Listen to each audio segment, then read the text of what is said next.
Төөрөлдсөн тавилан.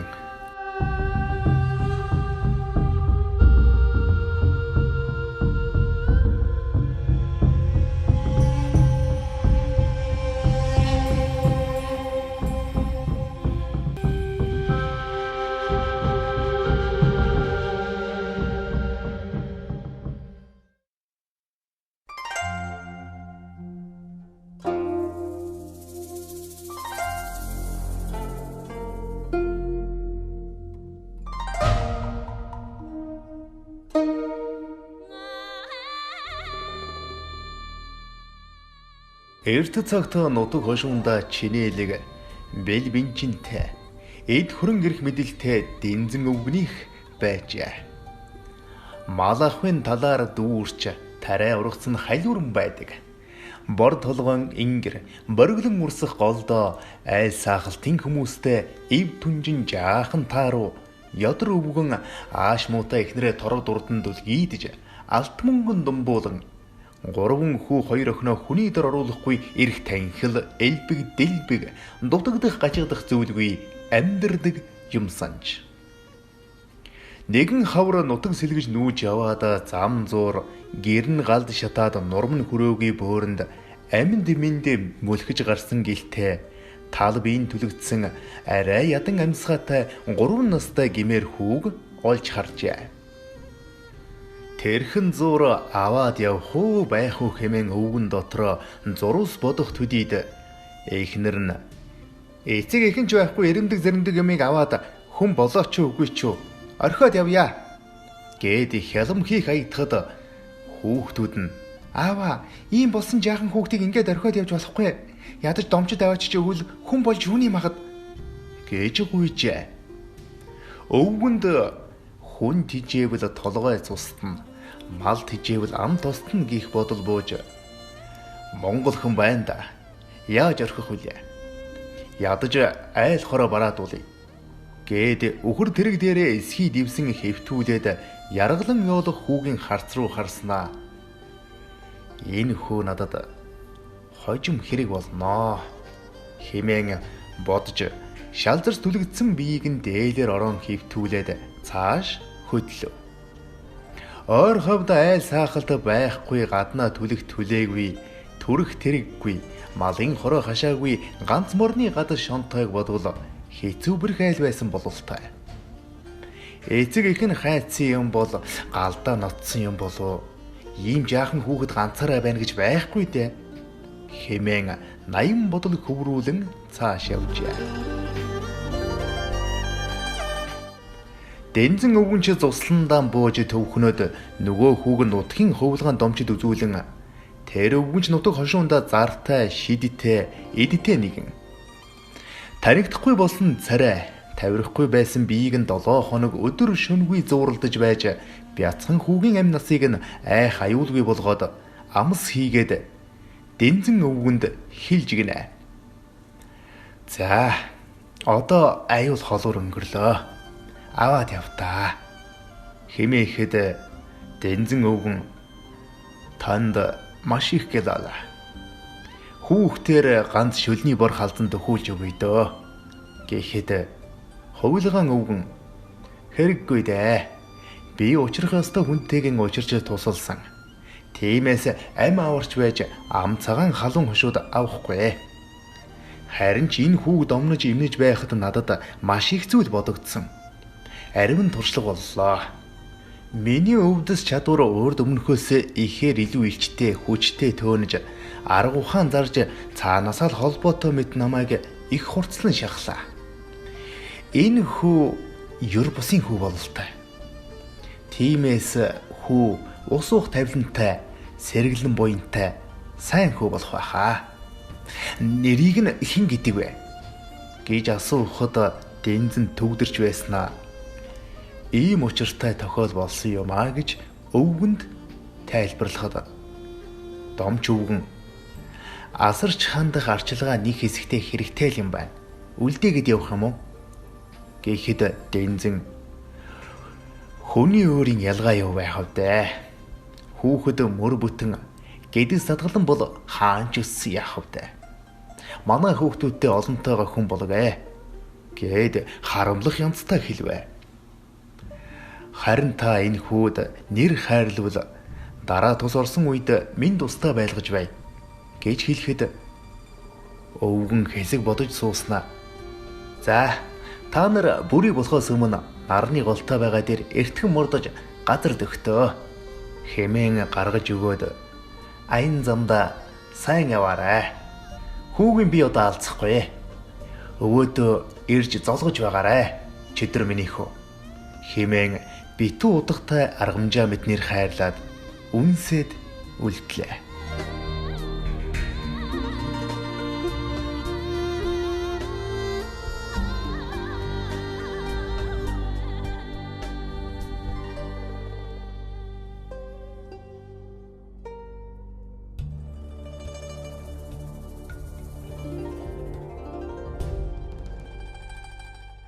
Нэлээд хэдэн жилийн дараа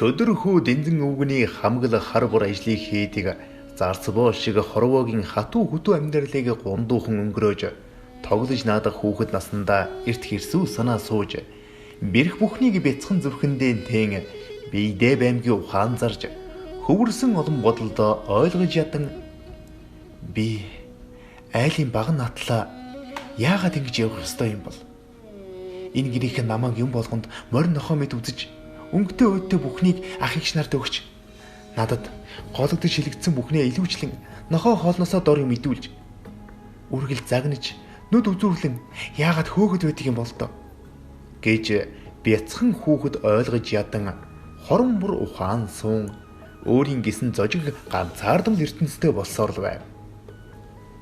Айлын хүүхдүүд намайг муухай царайд хэмээн шоолж дээрлэхэд байхад надад өмөрч хамгаалж хайрлах ах эгч аав ээж байхгүй гэж ихээ урд санаа алдан хонь малаа хариулан явахдаа байн гочиж мэгшин үйлж суудаг өнжин ганц модондоо очин шимсэрсэн сэтгэлээ уудлан хамаг зовлонгоо тайлагнаж тайвширдаг байжээ. Тэр модондоо очих бүртээ чулуугаар гэр хороо хийн үрж тавиад өөрийгөө их жаргалтай болгох гэж үргэлж мөрөөдсөөр нар буух үест гэрийн зүг буцдаг байв. Ургах улаан нартай уралдан ирэх тоолонд тэр чулуунууд нь амьдралын ийдрэ бүхнийг тайлаад байгаа юм шиг байрлал тэмдэгт нь өөрчлөгдөж хэлбэр дүрс өнгөн солигдсон байдаг байж. Хүүд гайхал төрж ямар учир байгаа юм бол хэмээн бодож хүүхэд болсон хойно үргэлж түүнийгээ харж манан эргэж тойрдог болов. Ямар нэгэн холбоос далдын юм нааш татаад захиас сургамж юм заагаад байгааг зөнгөөрөө мэдрээд байлаа.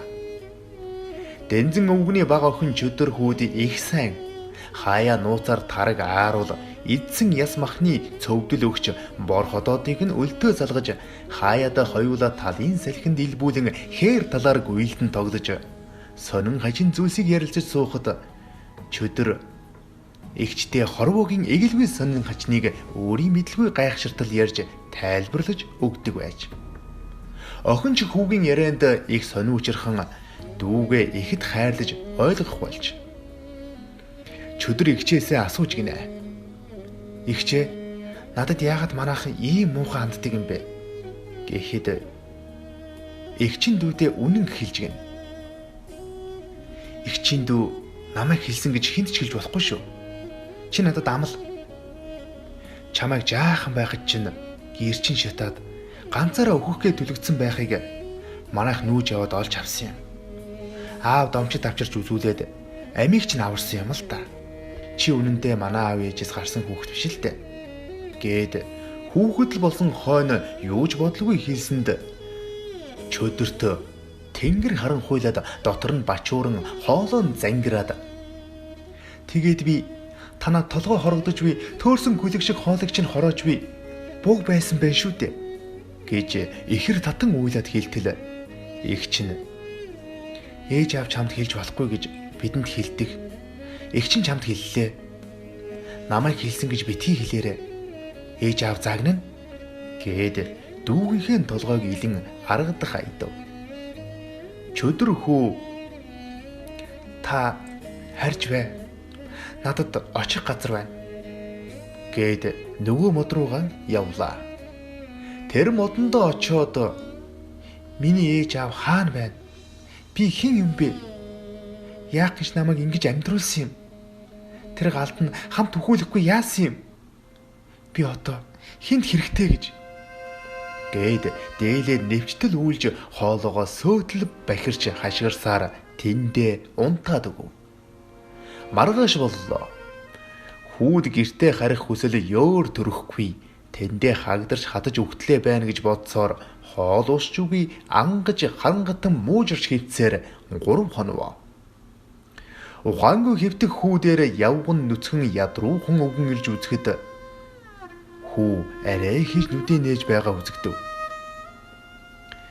Өвгөн хүү минь амьдөө гэрээ олохгүй төөрсөн үү? Яагаад энд хэвдэж байдаг вүлээ? Танах хаана вэ? Энд ирж чулуу урж тоглодог хүү чи юу? Ах нь энд ирж зовлонгоо нэмгэлэн суудаг юм аа. Ганцаарсан хүүхдийн хүсэл мөрөөдлийг илтээ чулуугаар өрсөн бүхнийг чинь хараад явдаг байсан.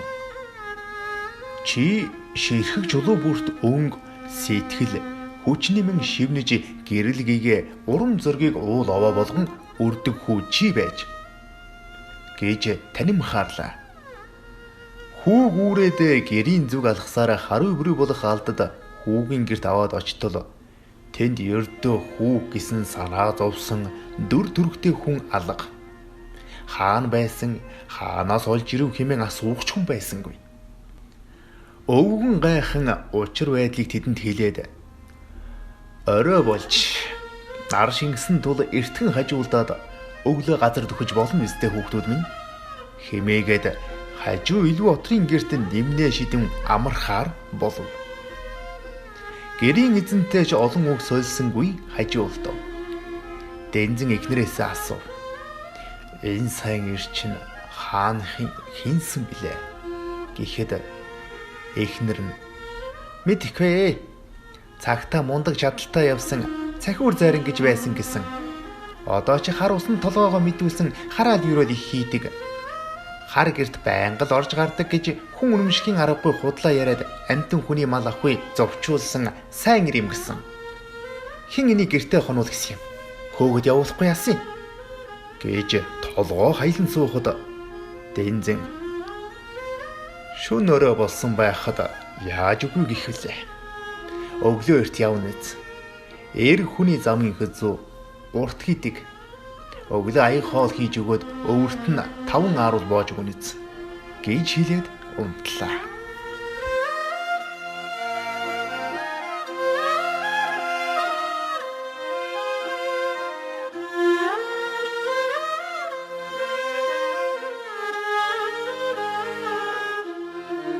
Өглөө босмогцоо илүүгээрт орж хартал ирсэн гийчин аль эртээ босоод явсан байж. Хөө юмжир нөгөө хүн чинь хайч уу? Харсан уу? Гэтэл би чамд хэлээгүй юу? Алив над юм хүм бүрэн бүтэн байна уу?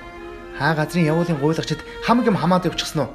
Гэсээр хашгирч ирээд хоосон гэрийнхэн хамаг юмыг бүртгэж өглөж гарав. Чөдөр алив сэрээрээ минийхөөаагта шаргал цайгаа өндийгөөд нэг амс атга улаан борцгоо өвөрлөөд адуу малаа эргүүл гих чимээнээр нэг нүдэ онийлгож ирээд харах нэ. Галын илч төөнөж хэдин хэрчэн борц хайсан өтгөн сайхан цай барьсан имийг хормойгоо хүмүүн хурган цан олбог дээр суун үл ялыг инэв хийлэн өхөөрцөн аястаа үзэгдэх төдийд сэрэмгүй сайхан зүүдэндээ хүү босож ядан байтал юмжир авгаа.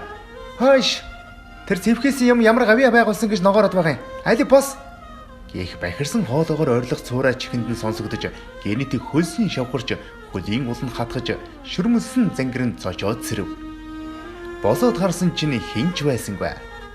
Эргэн тойрноо харлаа.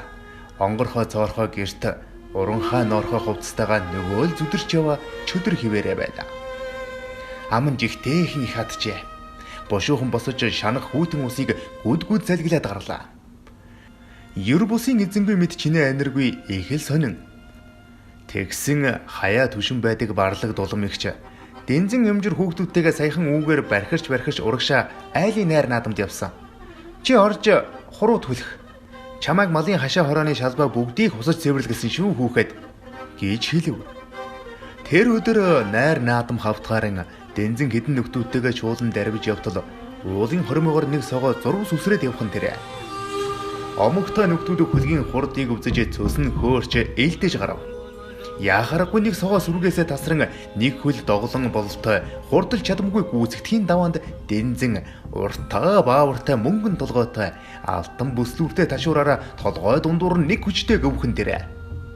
Хөлчөө нөхдүүд олцтой гэж омогшоод навтсхийн унсан ангаа андын барилгаар унгасан газраа хуваадаг ёсон гүйлдэх гэтэл хээлтэй согоо байхан тэрэ.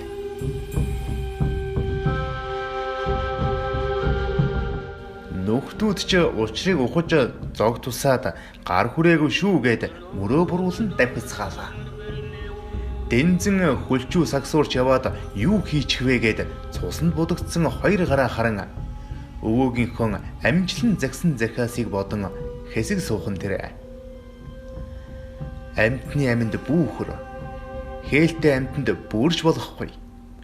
Удмаар яаран болсон түүх байдаг юм шүү гэж хэлж байсан өвөөгийнх нь үг сонсогдох шиг. Эргээд очтол эхнэр юмжирн халаг бүр мэдээд байсан юм.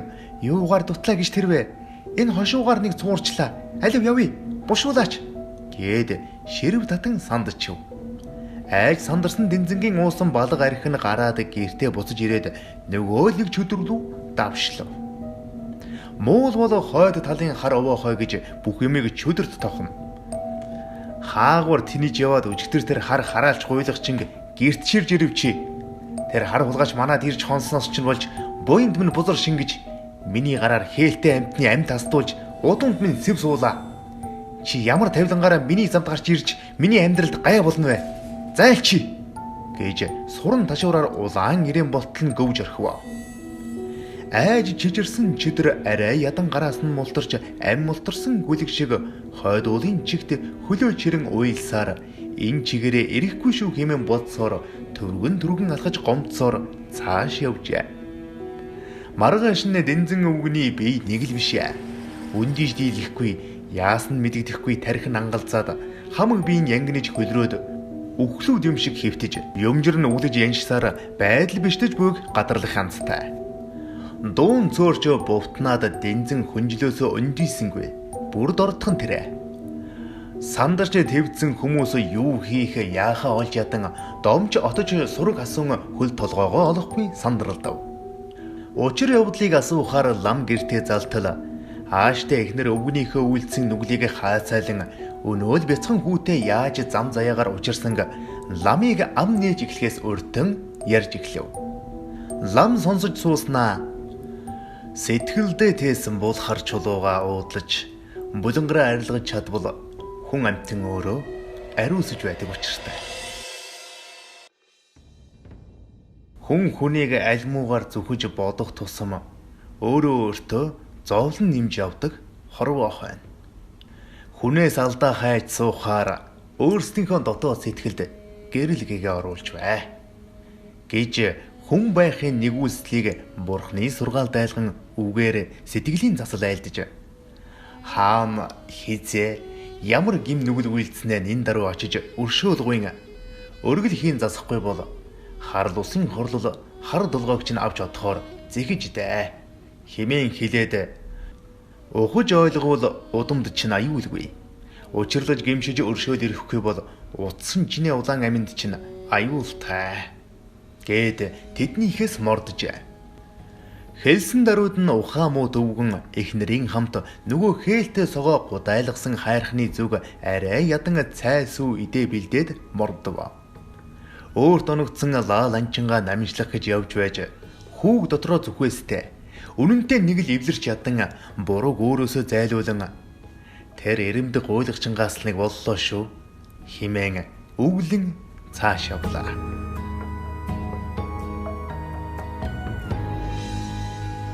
Тэр явдлаас хойш Дэнзэнгийн бие нэг л өөдөлсөнгүй. Мал хуйч өнг зүсөө яозгүй гондуухан үзэгдэнэ. Мэр сэр мал нь намаг шаварт шигдэж өөхөх, хээрийн бооход шүүрүүлэх хаяа нэг малын эргүү өвчин хотонд нь үзэгдэж эхлэв. Үр хүүхдүүд нь ойр зуурхан гэмтэж бэртгэс эхлээд өвчин ороогоод тулг тойрсон явган хэрүүл хил ам ёр тасрахгүй байх нь цаанаал гал голомт нь сэвтэж нэг л болохгүй болсон шинжтэй.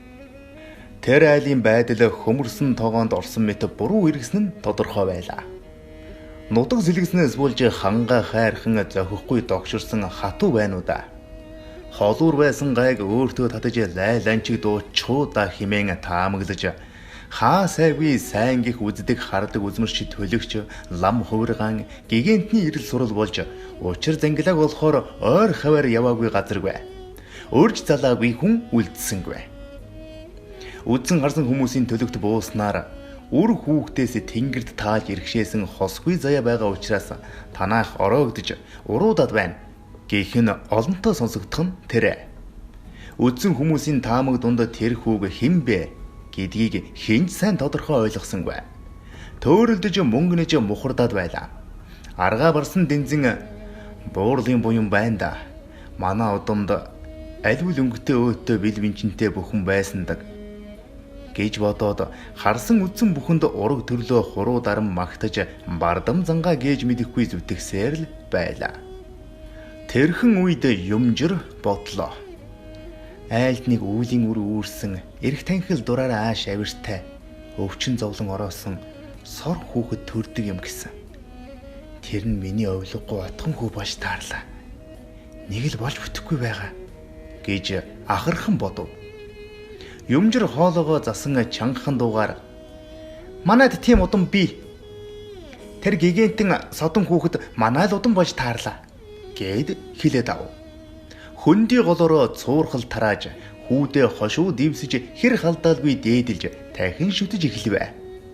Дэнзэн бас арай өөрөөр бодон манай удамч бас хоосонгүй бөө байсан юм да. Ууган хүүг минь удам залгана гэж яалтчгүй хоёр ч хүн надад хэлсэндээ гээд цай ойчлон суухтаа бас л дотроо зөрчилтэй хандаж байна.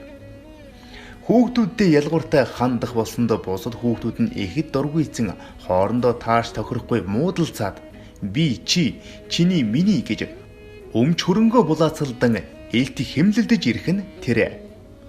Эцэг ихээ амьд сэрүүнд хамаг хөрөнгөө хуваарлан хоорондоо тэмцэлдэх болсон бөгөөд шунлан ихтэж төрснөө гих сэтгэлгүй төөрснөө харах заяагүй адын сэтгэлдээ мэлмийн сохорцоож дэнзэн гэдэг айлд амьд амтан тогтохын аргагүй хэрүүл тэмцэл болж дунд нь хөөрхий чөтөрхүү хүн болгоны гарын шүүс нүдний үзүр болон тогтох газаргүй болтол нь нүдийг нь бүлтгэнүүлсээр л олон хаврын нүур үзлээ. Өөдөлсөн ч юмгүй уламл дөрөөтж байдгаа барж хамаг л мал хүйн үхэж эд хөрөнгөө зарж арилжсаар ааш авирч учир олдохгүй хүн танихын аргагүй болцоож хүний мөсгөө байхын тод жишээг тэр голын саахалт айлуудын ам дамжих яраанаас ёстой л нөгөө хар цагаан хил ам хүний нүдний хор шингэх атаа жөтөө ийм аюултай амьдралд нөлөөлдөг гэдгийг тэр айлаар тод жишээ болж байлаа. Гэнэт дэнзэн зовлонгийн түргэн дээр алин болгон хүлээж харж суух хүлээ. Хурдан түргэн хүүгээ гигантэн шавууруулж, хувилгаан дүрийг нь тодруулж, нутаг хошуугаараа зарлаж, зартай найр наадам хийж олон түмэн хүлээн зөвшөөрүүлэхгүй бол ийм байдалтай энэ насандаа би жаргал үзэхгүй нүд аних гээд байна гэж юмжир авгаага шалвлаарай гэд өндив.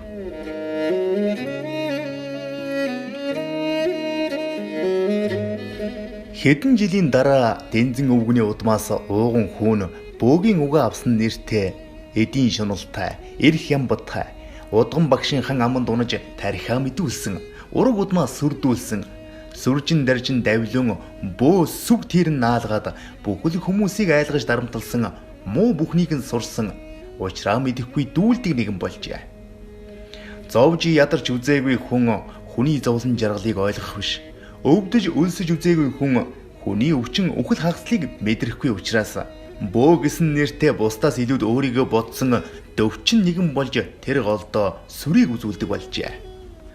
Юмжир авгаа өөрийн талаас отхон хүүгээ хувилгаан хэмээн бодож эрдэм мэдлэгийн чадварыг нь гүйцэд ухаж ойлгоогүй өргөл барьцаар нь хахуулцсаар өөрийн удмаасаа тодорсон гэх Толгой муутай отхон хүүгээ шүтэж явдаг ганц үнэнч сүсэгтэн нь Юмжир авгаа өөрөө болжээ.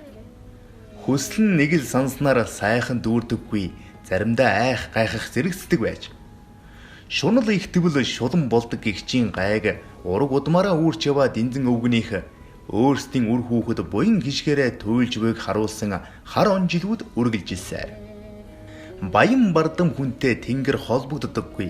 Балаг ихтэй тэнэг хүнийг тэнгэр ивэддэггүй үлгэрийн гол дүр болж байгаагаа ухаарах сөхөөгүй улмал шунсаар. Харах мэлмийн сохорч хаан мэт аашилж хамаг бүхнийг захирч хатан болох санаатай шунсан Юмжир авгаан шунал бүхнийг мэдгч хэмээн өөрийгөө өргөмжлөн хамаг л хор ховыг хутгаж амтэн хүний тарих толгой эргүүлэн хурааж зэхиж овоолсоор хүнээ бэж хамаг амтны зовлонг хар толгойдон үүрч өөрийн гараар үр хүүхдийнхээ тавилан заяаг харлуулж яваага огтоос ухамсарлаж ухаарах шинж гүйдэг.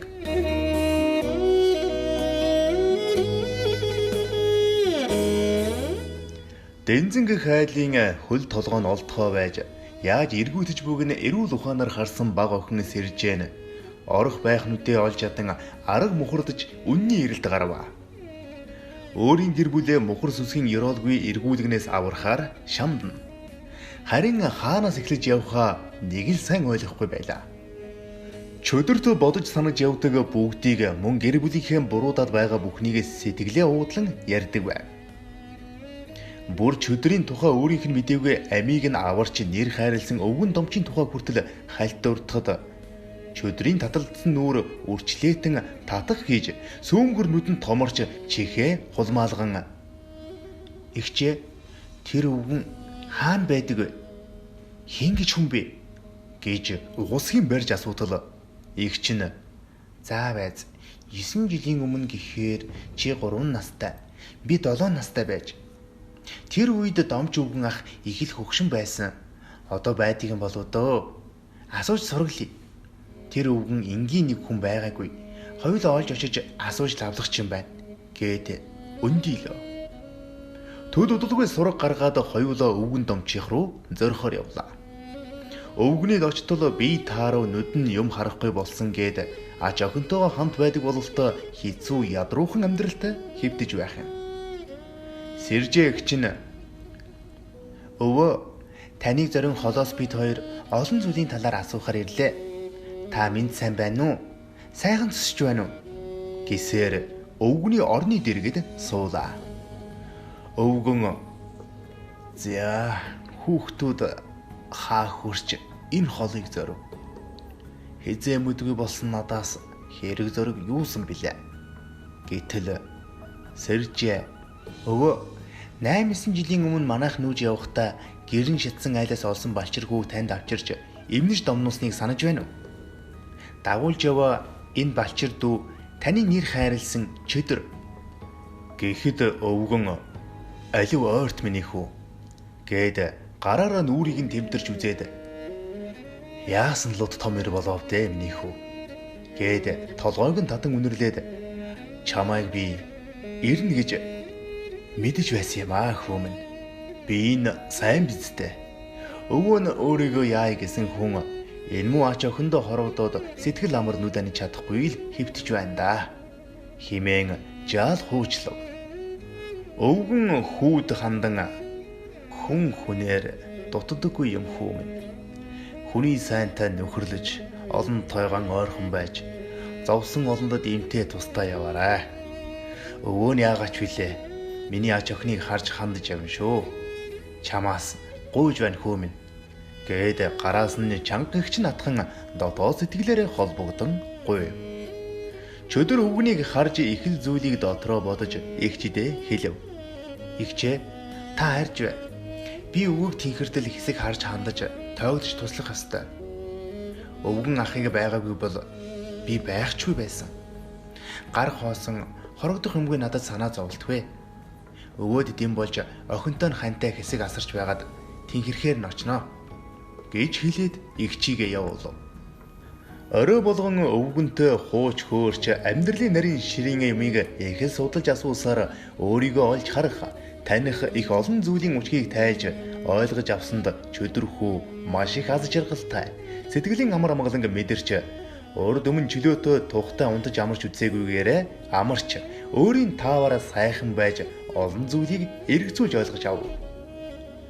Тэр үед та надад тусалсан учраас би амьд өдий зэрэгтэй яваа. Гайхалтай сайхан сэтгэлдээ танаас хүн байхын учрыг маш сайн ухаж ойлголоо. Өвөө таныхаа ачийг хүүн насан туршдаа санаж явах болно гэж хүү өвгөнд амжилан хэлээд унтав.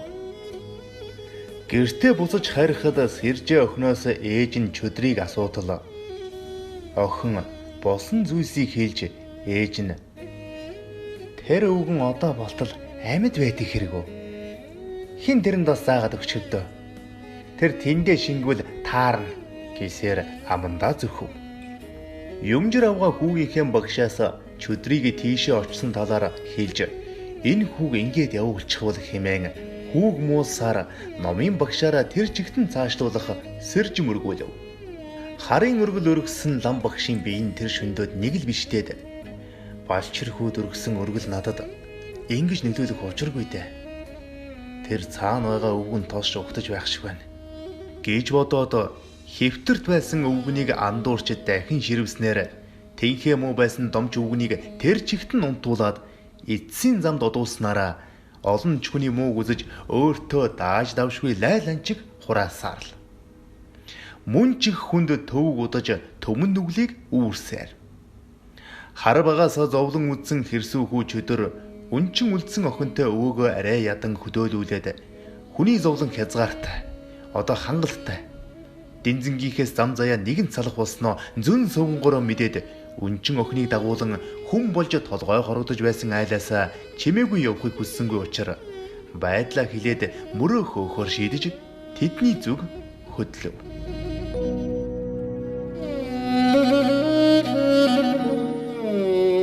Чөдөр охиныг дагуулад дэнзэн өвгөнд очтол юмжир авгаа их л ууртай ухтаж өг хэлээр завсар өгсөнгүй толгой түрүүгүйд загнав. Энэ нэг юм өөрийгөө яа гэж байж бас нэг хоолны сав дагуулад ирж гээд манайх та нарт үйлчлүүлэх хоол алга. Толгой хорогдох газар байвал барав. Хаагур тэнэ томтлогоо гаргаад явна. Явж тэр хонь эргүүл гээд чөдөр хөөг хөөв. Харин чөдөр хөө одоо болно. Би дахиж та нарын нүдэнд үзэгдэхгүй алга болно. Харин намайг өдий болгож ээж аав шиг минь өсгөж хооллож гэртээ байлгаж байсан та бүхэндээ талархаж явдаг хэлчихэд явах гээд ирлээ. Гэхэд юмжир авгаа. Хээ, энэ нэг юмд манай хоол гологдож тоодоо хоногийнх нь хугацаа дуусаж хүний хүү хөрөн боортэй гэж ястаа энэ дээ. Хүн тижээвэл толгой цустна, мал тижээвэл ам тостно гэж энэ байх та. Төргөн талд орж үз. Яв. Манад чиний гих юу ч байхгүй. Юунд хорогдох вүлээ? Чамайг манайхаас өөр гэртээ ганц хонуулах айл олдохгүй байх дөө. Бушуу төргөн явж үз. Химэн түлээ авч чулуудав. Чөдөр хүүгийн нүдэнд нулимс цийлгэнэж сэтгэл нь нурагдах шиг болсоор эргээд алхав. Бараан харагдах талаас ивэж өссөн газартаа илгэнсэж өссөн ах эгчдээ. Өдий болгосон ижи аав минь юм да химэн мэгшин сүгэрч адислан газарт мөргөөд ширв татан нулимсаа ханцуугаараа шувтарч шүд зүүн хойд зүгт байх өнчин ганц модон дээр очихоор хоёул алхав. Дэнзэн ганц зүгч ган хийж дуугарсангүй тамхиа нэрсээр тэнэг хүний дотор уужуу гэсэн аятай. Энэ бид хоёр энэ голоос хаа олддог юм гэсэн аятай суу. Юмжир дунд хүүгээ дуудаад араас нь яваад аль зүгт хаа явах нь мэдээд ир гэж сэммүрийг нь мөшгүүлв. Нөгөө хоёрыг ганц модонд очсныг дунд хүү тулг хараад ээждээ бүгдийг хэлв. Юмжир авгаа.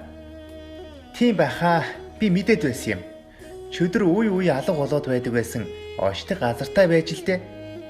Манайх нэг л өөдөлж болж өгөхгүй байсан.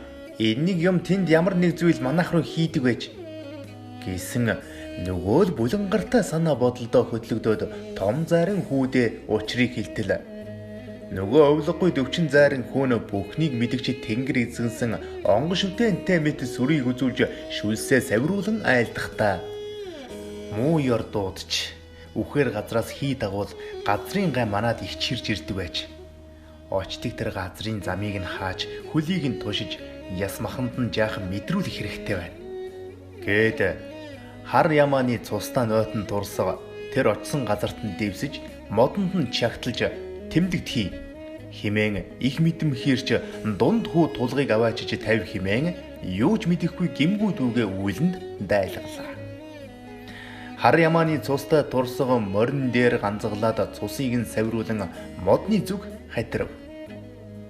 Тулга дүүн газар товчлон очихдоо булаг хөндлөн харайлгаад ганцгатай арсны цус туслахыг анзааралгүй очоод модны хаяанд арсыг доош харуулан дэвсээд буцах замдаа хайлтай мороо усланга буртагтаагаараа булаг дугааж гэрийн зүг хатирв.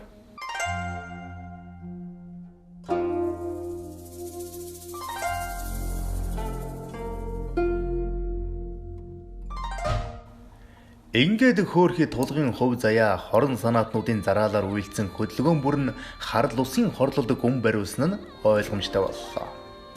Хэрээр гэр хийж, хэцээр дэр хийж, айл цаахалт хэсэж аяга тагш эргүүлж, малгай тавьбал манайх гэж өл залган зовлонтой нэгэнд нь дэмтгэ, заяа муутад нь хатуу ширүүн явдаг, цайхуур зайран хэрээр хөлчүү тэнэж яваад хоног төөрүүлэх газар нь эргэж тойрдог байсан модондоо ирж цустай нойтон арсан дээр дулаахан гихч атиралдаад унтаад өгөө. Шүнжин хөрвөөж туулсан амьдралаа зүудэндээ нэгэнгүй харж их л тавгийн үүрээр сэрэн зүүдээ санан гөлөрч хэсэг суусны эцэст дорн байсан нойтон арсыг шинжиж хараад нэг л биш болоод буйг анзаарсан цахиур сайран алдаж байсан бүхнээ эргэн санан үйлийн араа ухаж мөрөө баллаагүй гэрчтэй үлдээдэг үйлний ардаг эсгээл хүртэх эзэнтэй байдаг. Амьд бүхэн сүнстэй, амьгүй бүхэн эзэнтэй гэж хэн энд ийм зүйл хийвэ? Хилтгий тавилантай надаар яах гэж оролдов? Хэндэ гэж хорогдох юмгүй намайг хэн хорлох гэж сэдэв? Гэж улаа бударсан улаан үрчгэр царайны хөмхийгөө зүүн утсан жинэн улаан амнаасаа уйдсан байхдаа уй удмаараа үгээрхээ мэджил хийсэн байгаа да. Химэн цустай нойтон арсыг шүүрч аваад жиммүр гарсан дэнзэнгийн зүг алхав. Зайран хүүгийн гадаа ирээд гэрт нь орохдоо арсаа босгоных нь үүдэнд хаяад дотогш оров. Цахиур зайрангийн сураг сонссон дөвчин зайран "За, ах хуу хаанаас хаан хурч явна да. Хэлэлцээ зугаа хэрэг зөрөг юусан билээ. Тэнгэр нь хайсан ах хуу хар усаар цангасан уу? Алиусуу хоолоороор чимээ сураг юу байна? Химэн их басамжлан яврах маягтай өгөөдөж минд мэтгэд цахиур зайран "За дүүхүү, тэнгэр газрын савсалгаа танихгүй байж таалсан заяагдмал хоёр удмаа ялгаж мэдэхгүй хэвтэж хаан хизээ хинд юу хийж өгсөн зам мөрөө сайн баллаж бай. Өргөө гэрийн чинь хойморд залрах, эрхэс дээд шүтээний чинь үүд хаалга, босхонд чинь өлмий дорн дэвсэх хар ямааны нойтон арс авчирлаах.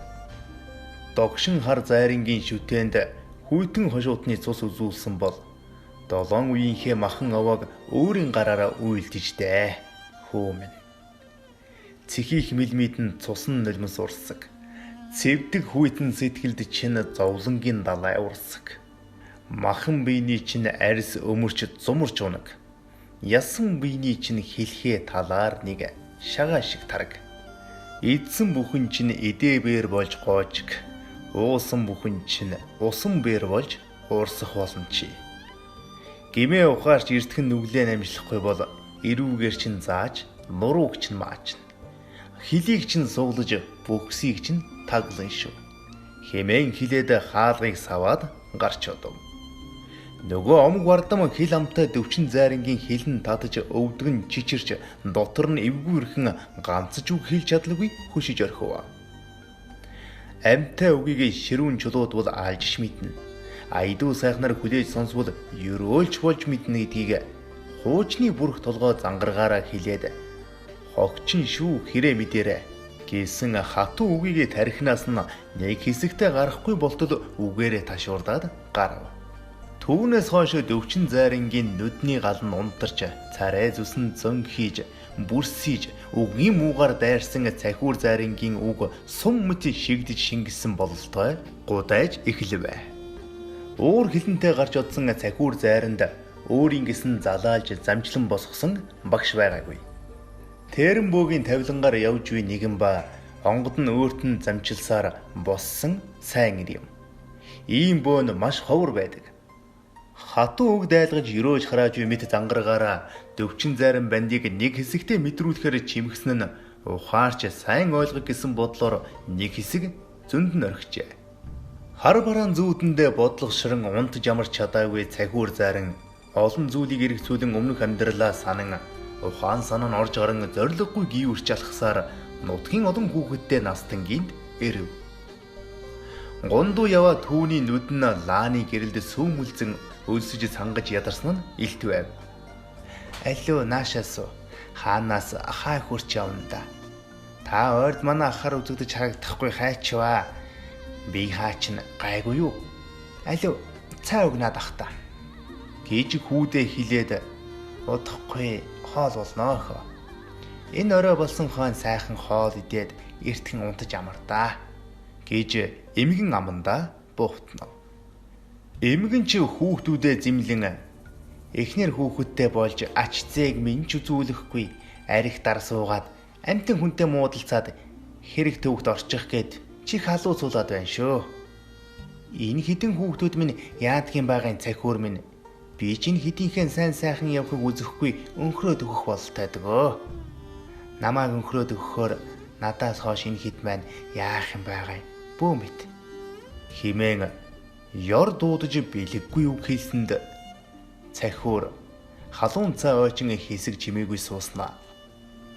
Эгч минь ингэж зовлонгоо дуудаж буйнаа барж өхөх сэхэг хоёрын хооронд өөрийгөө зүгэж байхаар эртхэн үхэж далд орвол яасан те. Өвчин зовлон тусаж ядарч туйлтгаж чинь асарч тооглох жаргаж чадах хүүхдүүд байхгүй бол өөд болохоор чинь булаад өгөх олон үр хүүхдтэй л харагдах юм. Гэж амнаасаа бэлэггүй үг унахсанд эмгэн ууж байсан цайндаа зог тусан хагаж ханиалгаад юу ярих нь энэ бэ? Гэхэд хүүхдүүд бүгд амьсгал сонсох мэт чимээгүй болон цахиурыг бүгд нүдээ томруулан харав. Цахиур та л өөрөө амны алдаа хийлээ эгч минь. Хүүхэд уйлахаараа айлгаж хөгшөд үхэхээрээ айлгадаг гэдэг. Та л өөрөө үхээд үгийг гих бэлэггүй үг амнаасаа унгалаа. Харин би муу үгийг чинь муу үгээр нь үргээж заслаа. Химэн хэлээд цайгаа ойчив. Ёстой чигдээ. Тийм л байх та гэж эмгэн санаа алдахад хүүхдүүд нь ахын ам руу орон таач сонин яжтай хүн шүү гэж инээлдэв. Та бидэнд яаж яваад бөө болсон тухайгаа сайхан хөөрөж хэмээн цогшин асах галаа тойроод уур завсан хоолны үнэрт нам хүм сууцгаа. Цахиур ахих нам хуурай байна. Дотор муу алив хоол оноргох юм байна. Гэхэд үгэнд дурлах хүүхдүүд орны хөндөд 2 литрийн бие хахад хийгээч химэн гөлөөнд дуртай том хүү хань тадан тамшаан суув.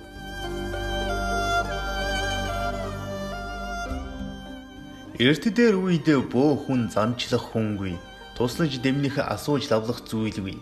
Харанхуй энэ биеэр туулдаг эгэл биеэрээ шууд онгод тэнгэртэйгээ харилцсан өөрөө өөрийгөө хар толгойдоо даатан оногдсон лайл анчгаа зовлонгот биеэрээ үүрч төгсдөг замналтай. Хэрээр гэр хэсээр дэр хийж тухайн үеийн шилийн сан эргэх бэлэг танхаа яахаш буцахгүй айх эмээх зүйлгийн бүдүүн зүрхтэй харамсаж хагцаж халгалж хорогдох ихнэр үр хүүхэд ар гэргүй амьдын ертөнцөөс тасран шилуудсан атман хулгурууд уул ус газар тэнгэртэй өчиг хүчлэн хар цагаангүй хуйларч шууруулдаг. Онгодууд нь ёс дэгж аяг тахил шивтэн дүрм журамд баригдахгүй. Тэнгэрийн хуулиндж дарагдахгүй дүүлж явсаар дуустдаг байсансан. Амьдралын ирэм барааныг тэнцүүлж, төртөө тэрсэж төмний төлөө ядуу ардын өмнөөс энэ бие гаргуунд гарган үйлээ тэнцүүлж, харуулж, бааллаж, унаж босож явдаг хатуу тавилантай. хэлсэндээ хийдэг, харайсандаа дүүлдэг, зоргоор яваад золгүй мөхдөг. Цус үзэж улангарсаж цуу алдарна тэв тэнгэр танигдсан лус савдаг, тэнгэрт хөллөж бөөлөх чадaltaй. Этүүгэн тэнгэр даатгаж ижи буюу удган ганц модонд өөрийгөө тушааж тахин шүтж таниулж явдаг ийм тэрэн бөөгийн шинжтэй юмсанж.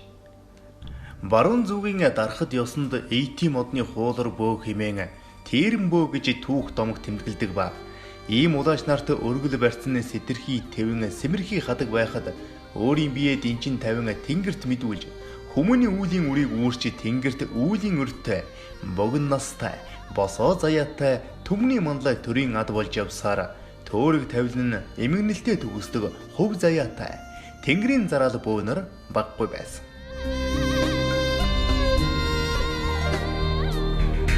Үйл хийхдээ хар цагаан үг хэллэг тайлбар тамлаг дуудлага байхгүй.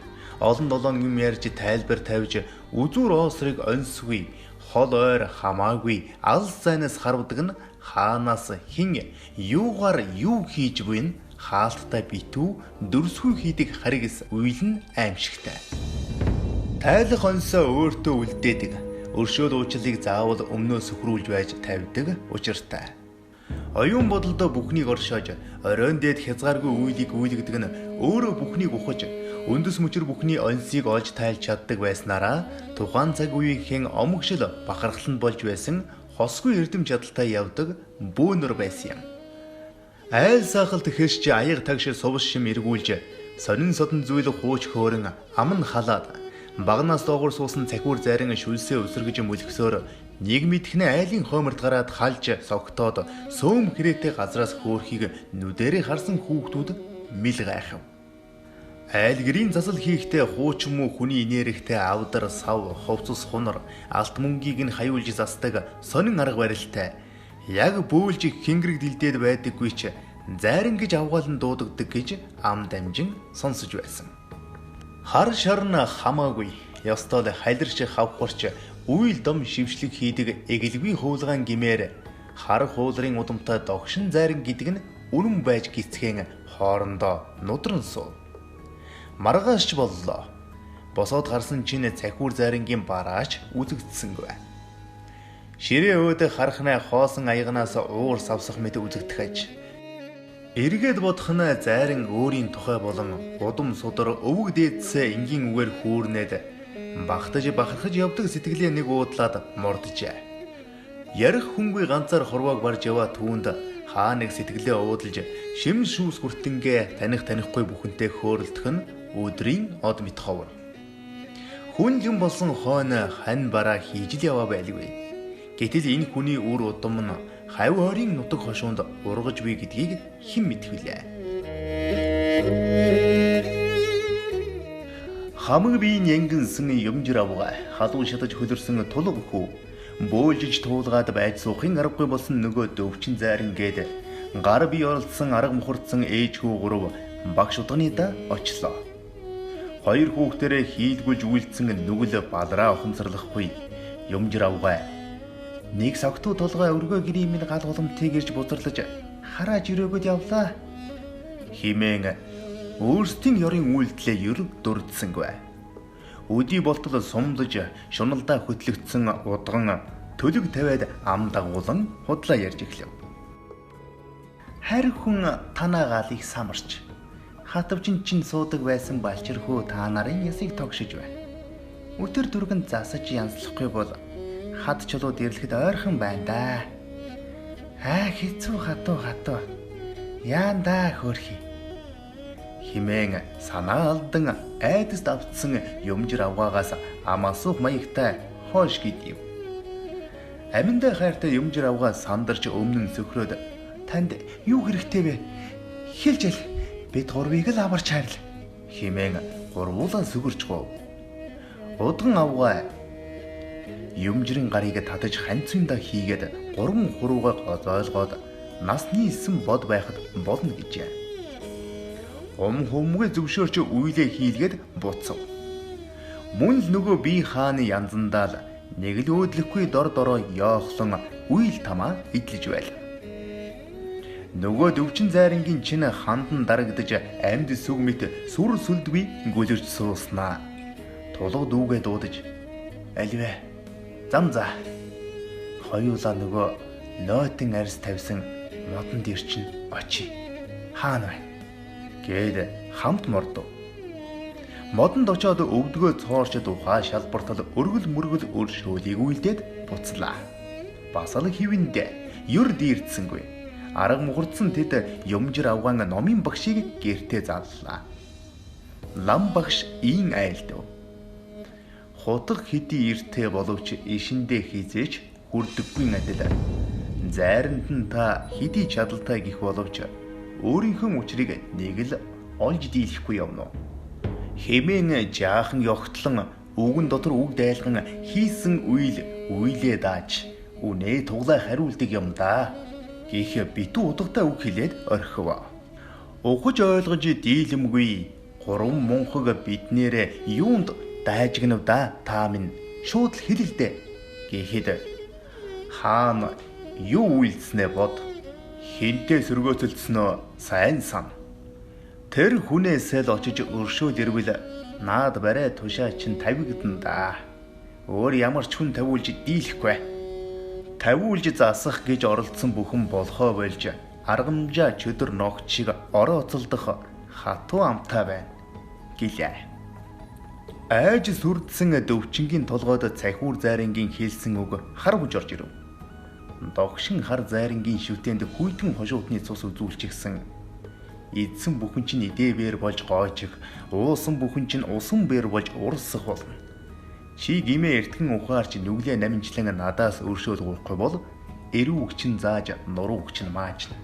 Хилийг чинь суглаж бүксийг чинь таглан шүү гэж хэлээд хаалга саваад гарсан гэхэд лам багш бөө хүний үг хатуу үйл нь бүрч хатуу. Хийсэн үйлээ өөрөө л мултлах учиртай. Өөр хинч тайлж чадахгүй. Тийм үзүүргүй дээс мэт байдаг. Цахиур зайрандаа оч доох хүмүн. Уяаны чин зангилаа цаатханд чинь би гэж хэлэхэд сэхүүн замтай юмжир авгаа. Давлуун хидэр ааштай дөвчин зайран хүү хоёрын царай нь зэвхийн цайж үсэн өрвиж чихэн хулмайж хулхан бууж удааснаа. Одоо тэр хүнийг хаанаас олсноо гэж амнаасаа арай ядан гаргалаа. Хийсэн үйлийнхээ лайг үүрээд зовлогд махаа бие чирээд ад үзээд байсан нөгөө аригчингийн хаан ирэлд бүгд гарцгааваа хөөрхи. Арай гэж цахиур зайранг олж аваад гэртээ авчираад хүний тавилан таашгүй юм хүрэн бор морио би амьдын ертөнц хатуу юм алт мөнгөн юм бүү барь. Хийсэн гим нүглийг минь өршөөж амь насыг минь хэлтрүүлж хайрл. Заяа төөргийг минь засаж зам мөрийг минь тэгшилж хайрл. Химэн дэнзэнгийнхэн бүгд сөхөрч гуйхад цахиур зайран ам асуун хүний зовлонгоор жаргал зугаагаа хийж хоног өдрийг аргацааж суугаа та нарт хурмс тэнгэрийн үйлээр хурсан олныг мунхруулж суудаг нүглийг чинь мунхаг би дэнслэнэ гэж юу байх. Зоосоор төлдөггүй үүлийн үр гэж би. Залиар тулдаггүй төөлийн үнэн гэж би. Зээлэр сунгадаггүй хүний нас гэж би. Зэдээр хуурдаггүй нүглийн нүд гэж би. Үүлийн үр усны ширхэгээс чинь нарийн тооцогддог юм да. Үнэн төрх замхарч сэхүүн зан чинь хайчв. Өгүүлдэл зөрж омог бардам төрх чинь бас хайчваа. Үн цэнэ алдаж хиний өмнө сөхөрснөө одоо та нар ухаарв. Үүлийн үр хизээд нөмөрдөг хойно нүдгүй шоргоолз нүхээ олж ордог. Нүгэл буян харин эзнээ олж таалдаг юм да гэж сэтгэлийн дарамт үзүүлв. Энэ үед ёстой тавилангаараа гихүү, жамаараа гихүү, хөв заяагаараа гихүү, аль нэг замыг аль хэдийн өөрөө сонгочихсон нэг ч хүн өндүйсэнгүй дор дороо бодлогошрон мэхийсээр хинж юуж дуугарсан бай. Цахиур зайран халуун гал дээр нь бөөлөд онгод нь айлдав. Хурмс тэнгэрийн үйлээр хамаагүй худал өчин наадаж хүмүүний энхэн заяага хар шумалтай хутгаж төмөн одны тавиланг төөрүүлж тооцож барамгүй зовлонг зоос юмбүүгээр химжигч нь ариун явдлаа. Хүний амьдрал баялаг оюун санаа цагдашгүй. итгэл найдвараа үргэлж асааж гэрэлтүүлж явах учиртай хүн өөрөө та. Нэг нь унтарлаа гэхэд бүгд унтрах ёсгүй. Хэрв хэн нэгний амьдрал нурж хувь заяа нь эрэгвэл түүнийг хизээч нүгэж засах боломжгүй. Бүх амьдрал нь сүрнэ.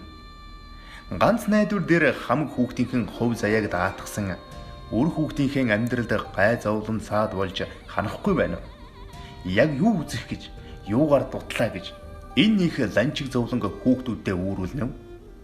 Хэмээн дэнзэн юмжир хоёрыг битүүгээр ян шив. Хувилгаан болгосон хүүгийн чинь зам заяа төөрсөн байна. Харин энэ зайран хүүгийн чинь учрыг би олж ивнэ. Танаад байсан төөрөг тавилан төөрсөн эрэмдэг зэрэмдэг тэр балчирхуу хайчв. Гээд улаачийнхэн амьдрал мэлмид нь хальт үзэгдээд онгод нь халирч гарав. Цахиур зайрангийн царай нь бараагаад нүдэнд нь нулимс дүүрээд хоолоон зангираад хард цагаан үггүй тэднийхээс хурдан төргөн гарч одов. Гадаа гүйж гарсан цахиур зайран сувд адил ялтганан үзэгдэх оддыг харан хэсэг бодлогошрон нам гүмхэн шөнийн энергид өөрийгөө арай ядан барьж бодог тусам зүрхэн дилсэж хамаг ширмсэн чангарч гараа тас атгаж шүдээ зууж алсыг харан зогсов. Өөрийн ирэхгүй мэлбэрэн урсгоо түүний нүлэмсийг салхилбэн арчиж байлаа. Асарх нүлэмс нь тогтохгүй урсан байгааг хинч мэдэхгүй, хинч хараагүй.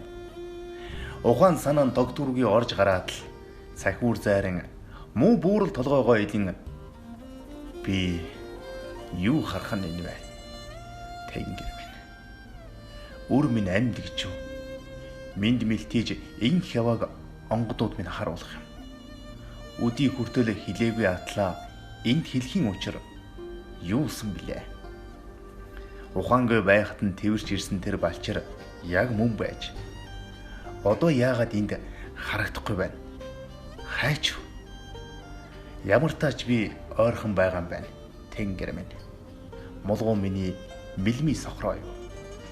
Юугаа харж үдий хүрсэн бэ?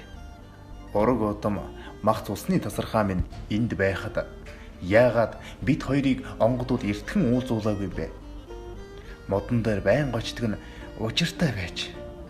Тэнийг би танаагүй юм байна. Хүлчүүрхэн явдаг аавыгаа уучлаарай үр минь. Гисээр ихэр татан ирж өөрийн ирэхгүй бархирч үлэв. Адгсан гараараа газар самардаж дээлийн хормоогоо балбан газар шааж үсээ зулгаан өөрийгөө зөхөв. Би яагаад үүнийг үдий хүртэл мэдэхгүй ганцж бодож үзээгүй байдаг байна. Хар усан толгоогоо мэдүүлэн явсандаа дахин өөрийгөө зэмлэн нүдний харц нь урванжин болж томорч ирээд дэнзэнгийн гэрийн зүг нэг харснаа ширв татан нулимсаа арчаад уужиртал гүн амьсгаа аваад хөмхий зов гэрлүү орлоо. Яг ийм зүйлтэй болохдоо зэрэгцэн нөгөө талд чөдөр хэсэг дуг хийж байгаад хашгиран зожид сэрхэн тэрэ. Өөд болсон ламын охин цэнд яасан бэ? Хар дараа юу? Харанхуйгаас имээгүй юу? Гэтэл чөдөр үг дүүгийн мэлмрүүлээд эрхэн тэрэ. Ингээд нэг тэнгэрийн дор эцэг хүү яс махны хилтерхийнүүд тэрнийгийн шид бүрдсэн өдөр өнчин өрөөсөн биш гэдгээ мэдцгээж сэтгэл нь хайлан уйран уйлцгааж байхыг дээд тэнгэр эцэг өвгдийн сүнс тойлдон байхыг хэн мэдэх вүлээ. Чөдөр энэ бүхэн надад ямар нэгэн дохио өгөөд хаа нэгэн газраас далдын юм татаад дуудаад байх шиг. Би яг яах ёстой болов? Өөрийгөө нэг л сайн ойлгохгүй ухаан балартаад үймрээд үргэлж хар дараад ямар нэгэн юмд хөөгдөд байгаа юм шиг. Ойрд миний бие сэтгэл маш тавгүй дотроо айцтай байна. Юуны учир вэ? Намайг нэгэн өвгний сүнс үргэлж хайгаач байгаа юм шиг, хараадч байгаа юм шиг, хаашаач хамаагүй хөтлөөд чирээд дуудаач байгаа юм шиг. Би айгаад байна. Гэхэд цэнд надад ч гэсэн бүх зүйл тавгүй байна. Өвөөгөө өөд болсноос хойш би ч гэсэн айцаасаа салахгүй байна. Чи байгаагүй байсан бол би яах байсан юм болоо? Төсөөлж чадахгүй байна. Бид хоёр өвөөгөө хөдөөлүүлэхдээ гэрээсээ нэг холдуулж дийлээгүй ойр хөдөөлүүлсэн. Мөн араас нь ямар нэгэн буян үйлдэж зул барьж зам мөрийг нь сайн хийж өгч чадаагүй. Үүнээс болоод сүнс нь эргэлдээд байгаа юм болов? Би ч гэсэн айгаад байна. Гэхэд чөдөр хоёулаа маргааш өглөө гэхэд эртхэн эндээс нүнэ. Цэнд хаашаа явах гэж? Чөдөр хаашаа ч хамаагүй. Замаараа хоёулаа миний очдог модон дээр сүүлчийн удаа очиж салхиос хийгээд холоо яв. Гээд эртхэн унтаж амар гээд хөвтөв.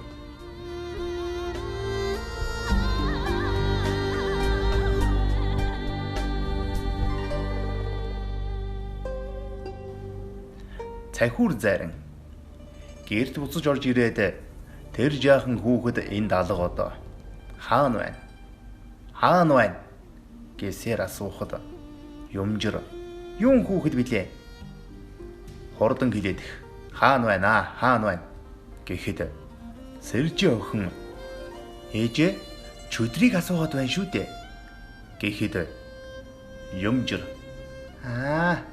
тэр хүү юу? Тэр яасан гэж дахиж ирэхээргүй манайхаас явсан хөө. Гэхэд юу? Яг хаашаа явсан гэж надад заагаад өг. Гэхэд бүгд мэл гайхан чимээгүй болсноо. Юмжир авгай. Сэржи охин руугаа нүд ширвэн хаана очсон? Чи л мэдэж байгаа. Гэхэд Сэржи охин би хаана байгааг нь мэднэ ахаа гэж хэлмэгц. Алив ахта заагаад өг. Яг одоо бушуу түргэл гэж яар авчлаа. Маргааш нэртэ болсон чөдөр цэнд хоёр маань гэр бараагаа чадан ядан зэхээд өхөр хүсэгт очиад хэдэн малаа туугаад ганц модны зүг хөдлөв. Хугас нойртой хонсон цахиур зайран дэнзэн өвгөнийхөөс мор гуйгаад Сэржи охинтой хүүгийнхэн зүг замдаа ганц ч саатлгүй яар авчлан гэлдэрэв. Толгод даваад бараа нь харагдах газраас айлын хоосон бөөрийг харсан цахиурын сэтгэл морин дээрээ тогтож байж ядан охиныг орхин төрүүлээд давхиж очин үсэрч буугаад ойр орчмыг нүдээгүйлгэн хайж эхлэв.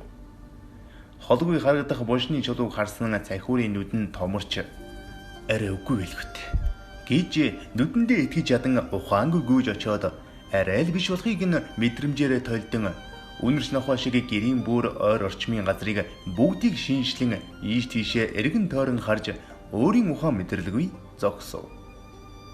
Сэржи охины толгойд гинэт зурус бодол орж ирэн аха чөдөр нөгөө мод руу явсан байж мэдэх юм. Гэхэд алив түргэн морд охин минь гээд тэр зүгт морныхоо жолоог эргүүлээд давхив.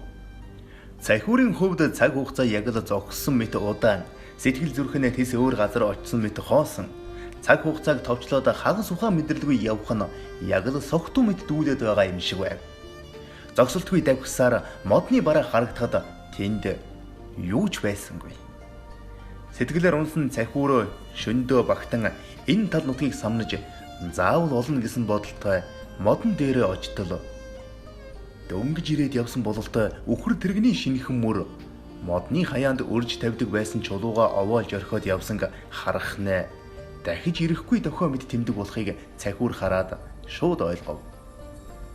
Хүү минь чи хаана байна? Аавыгаа битгий орхиочтой гэж хав ойрыг цуурайдтал хашгирахад дөнгөж толгод даваад холдож амжаагүй чөдөр хүүгийн чихэнд тодоос тод сэтгэлд хоногших цуурай дахин сонсогдов. Чирч явсан үхэрнийхээ цул бүрийг орхиод буцаад гүйхэд цэнд хайчих гэж байгаа юм бэ гэхэд байж вэ би одоохон гээд толгод даваад гарч ирэхэд араас морьтой хоёр хүн модны зүгээс давхиж явааг олж харав. Цахиур морин дээрээсээ хүүгээ олж хараад миний хөө чөдрөө аавыгаа хүлээ аав нь байна гэсээр үсэрч бууж ирээд үгийн зүрүүгийн хүүг твэрч аваад аавыгаа өршөө би чиний аавч нь байна хэмээн хөлдөн сөхөрч мөргөөд эрэмдэг нүрийг нь ээлж үнссээр байлаа. Чөдөр юу болоод байгааг ойлгож ядан гайхаж байтал араас нь Сэржи шогшиж ирээд чөдрөө миний дүү энэ хүн чинь чиний аавч нь гэж хэлмэгцэн чөдрийн багтарсан бяцхан зүрх маш хурдтай цохилж өөрийн ирэхгүй аава хэмээн солонгорсон хоолоогоор хашгирч чанга гихч тэрвэрлдэн үйлэлдэв. Амьдын хагасд үзэж битгэрч эвдэрсэн хоёр сэтгэл бүхэл болж уулзснаар дахиж хизээж салахгүй юм шүү гэсэн аятай гар гараасаа тас атгалдсан амсхийн сууцгаав. Эцэгтэйгээ уулзсан хүүгийн илгэн дэвтэж хүүгээ олсон эцэгт өгөх хэрэггүй үүрэг хариуцлага оногдсноор хоёр талаасаа уулзсан тэр дөрөв бузаж модон дээрээ очин захиур зарин хүүдээ үнэн учрыг тайлбарлахаар боллоо.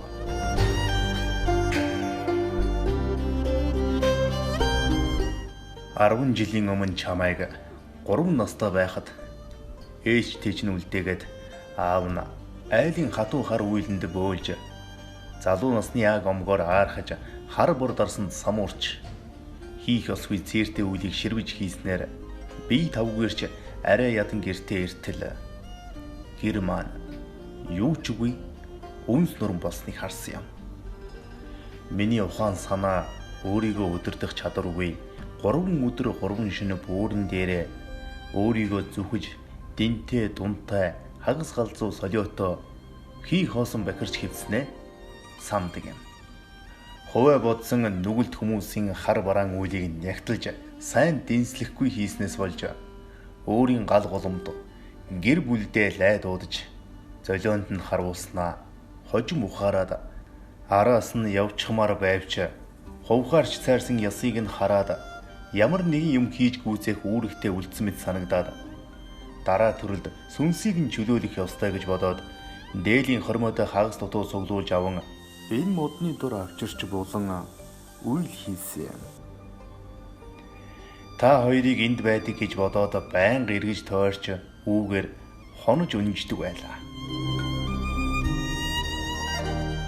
Ирэх бүртээ гэртээ ирж өмитээ сэтгэл тайвширч хамаг зовлон зүдгүүрээ мартдагсан. Ухаан санаа ирүүл ирсэн удаа их ховордоо. Тэр цагаас хойш өдөр алга цөлгүй хар ус гударч өөрийгөө мартаж хүнээ байж өндөр дээр гарвал онгод тэнгэрүүдээ сонсохгүй орхиж бөөлөх зан үйлээ өөрийн амьдралаасаа бүр холдуулж онгодоо баалуулан түүндээ хорлогдсон үргэлж онгод болон дотоод үдэл бодол сэтгэл зүрхтэйгээ зөрчилдөн харгас хатуу сэтгэлээр хатуу хорвог туулахаар шийдсэн юм да. Ингэж явахдаа хүний сайн муутай зөндөөл таарч өлсөж цангаж ядарч явахдаа хүний ад болж хар герт нь орж хамаг амтны муу үдсэн авдгийн нэгэн араатан болж хувирсан юм. Хүүгээ олж харах хүртэл юр ухаараагүй явжээ.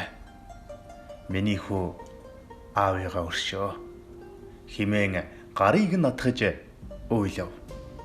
Хөөрхий ээж чинь чамайг минь надад үлдээж чадсан байхад би энэ олон жил хаагуур нь мунхаглаж яваад одоо таарч байна. Өршөө хань минь гэж шороо самардан мунхаг намайг өршөө гэж өөрийгөө зөвхөн уйлсаар. Миний хүү амьд байна. Одоо хоёул алцахгүй. Аав нь хүүгээс алхамч холдохгүй. Салах өдөр байхад учрах өдөр байдаг юм байна. Гилала баярлаа тэнгэр минь. Ээж чинь энд байдаг болохоор миний хүү үргэлж энд ирдэг байж. Хүн холбоотой учраас ээж мод болгон аав нь тахиж тайлж, ундаалж, зовлонгоо нэмгэлэн амжилтан гуйж, төмөн олны зовлон өвдөж зовсон бүхэн үнчин өрөөсөн үрс бүхнийг өчиж тэнгэрт мэдүүлэн хамгаалж явсан юм. Өөрийн туулсан зовлон бүхэн минь өрөөл бусдад бүү тохиолдоосаа ивэлдэ авч ээнэгшин ивэж харж хандаж хазгай гიშгсэн бүхнийг тулж өргөж явъя гэж жил бүр тахиж явдаг болохоор аавынх нь хувьд удган мод бусдын хувьд ээж модон болон мөнхрүүлсэн. Тордож тойлож усаж амьрлуулж явдаг юм аа. Миний хүү харин ээжтэй байн гэрж битгэрсэн сэтгэлээ дэвтээдэг байж. Хоёулаа таарахгүй зүрсэн ч чулуугаар гэр хийж тоглодог байж. Одоо бид хоёрын уулзсан ээж чинь мэдлээ. Бид хоёр нь алцахгүй гэж хэлээд дөрвүүлээ дэнзэн өвгний гэрийн зөв явлаа. Бүхнийг нүдэрээ харсан сэржээ охин бүгдийг ээж аавдаа ярьснаар хатуу яхэр дэнзэн ааштай юмжир авган сэтгэл ихэд уярч ухааран их л зүйлийг ойлгож авах шиг боллоо. Захиур зайрангийн туулсан амссан бүхий л зовлонг ойлгосон дэнзэн өвгнийх чухмал чөдөр хүүг бүгд магтан сайн мширав. Юмжир авгаа гинэт хар багын л их хэрсүүд гүргэр дуугүй ёр бусын хүүхэд байсан да манай чөтөр маань гээд толгойг нь хэлв. Хатуурхаж зовоож ад үзэж харааж зүхэж зодож нүдэж хөөж тууж байснаа ёр дүрдсэнгүй. Чөдөр чи хүүхдийн хойно элгэн дэвтсэн болохоор энийгээд л мартсан аятаа шилээ маажин дуугил суулаа. Цахиур зайран цэнд чөдөр гурав бадамлах галын сүүмэлзэх гэрэлд ойртон суугаад миний хүүг өдий болтол өсгөж хүн болгосон та нарт маш их сэтгэлийн өртөө үлдлээ. Их баярлаж байна. Тиймээс би энийг сэтгэлийн өрөө заавал төлж ачиг чинь хариулан дэм тусаа үзүүлэн танаахны зам заяаг засаж өгнө. Алгын чинээ үрийг минь гэсэн сэтгэл бүхний чинь төлөө сэтэрхий твэн сэмэрхий хадагч авахгүй хийж өгнө гэж ам гарав. Цахиур зайран хэлэхдээ нэгэн тэнгэрийн дор хоёр нар байдаггүйтэй адил нэгэн удамд хоёр бөө байх учиргүй юм аа. Миний хүү миний удмыг хэдий залгахч намайг амьд сэрүүн байхад хонго тэнгэртэй холбох боломжгүй юм. Бөө хүний заяа тавилан нэгэн тиймээс тэнгэрийн хуулийг зөрчих эрх хэнд ч байхгүй. Хий биетэй хийсгэлэн дүртэй онгодууд чинь улаачаа сонгодог болохоос удмаа залгана гээд хин дуртаа нь бөө болж босдог зүйл биш юм. Хүний зовлон хязгаартаа тул үүрэг даалгавар нь ч өөрөөр. Үүрэг ачаа нь тус тусдаа тул хин хүснийг нь хуйглаад хингэрэг хуур татуулаад бөө болгодог юм биш л дээ. Хүүхдүүд минь гэж санаа алдав. Хэсэг дүүг бодол хийж сууснаа. Бөөгийн удам залгах гэдэг чинь угсаа гарвалыг сайн шинжиж байж холбохгүй бол хий хуар зүйлтэй нэг нөхцөл хүнээ байж хөрөлтийг эргүүлэх хүн араатан болж хувирдаг юм да. Багшаа болно гэдэг чинь барлаг зарц мэт боочлохыг хэлэхгүй. Харсан даасан мансан тэнгэрт нь мэдүүлж даатгаад тавихыг хэлдэг юм. Зовлон үзээгүй амьдрал мэдэхгүй хүн болж төлөвшөөгүй адны болон шунлын сэтгэлээ дарж нүдний хороо гаргаагүй хоёр ертөнцийн заагийг ялгахгүй хүмүүсийг бөө болгох аваас өөрийн хар толгойд удам урагтаа хөнөөл аюулыг чирдэг учраас ухааны дээд эрдэмт чамдан уужуу бодолтой тэр нэгэн хүмүүнийг тэнгэр таалдаг жамтай юм да. Танаа удамд бол бөөгийн удам алгаа өх. Харин ирээ хорлол хараалж ятгаар хорлогдсон хар эрчим бол байна. Түүнийг чинь холбож үгүй. Учир ухаанаа ойлгож ухаар хаар чинь өөрийн шавь болгож өндөр дээд гарвал удмаа чамтай холбож үлдээн гэж ам гарсанд мэл гайхсан дэнзэн юмжирийн нүд нь бүлтийж гайхан харснаа. Тэнгэр минь энэ их ач буйныг чинь дааж явж чадах юм болоо да. Миний хөө гэж хүүгээ тэрч ав. Сэтгэлийн гүн хүнд байдалд орсон дөвчин зайрын хүүгийн хамаг биений үс босч итгэж ядан баярлах гайхах зэрэгцэн энэ их үүрэг хариуцлагыг дааж явж чаддаг байгаа да хэмээн дотроо эмээлттэй таг дуугүй суув. Өөрийгөө чи бөө болсон гэж бүү бодоорой. Өмнөх наасан навдаг шавдаг тийрэнгүүдийг чинь намнаж хөөн туун. Сэтгэлийн болон биеийн дэв сэв бузраа цэгсэлж цэвэрлээ доо. Бурдаг булангар альбангуудыг чинь ад жидийн харанхуй ертөнц рүү одуулнаа гэж хэллээ. Цахиур зайрангийн цаад санаа нь өөрийн удмаа залгах учигтай нас болчир хүүдээ яаран хүнд ачаа үүрүүлэхийг хүссэнгүй. Дэнзэн өвгний ууган хүүг хүн шиг хүн болгож хүрэн зүрхнийхэн даах хэмжээнд залж чиглүүлэн тэнгэр газрын холбоо тэртээх онгодын шаглааг ойлгуулж таалсан онгодод атгуулад хожим хойно намайг тэнгэрт хайлахаар миний үрд холбож өгнө биз хэмээн бодож тэнгэрт мэдүүлэн дөвчинг таалж эрх онгодтой холбохоор дуудлаа.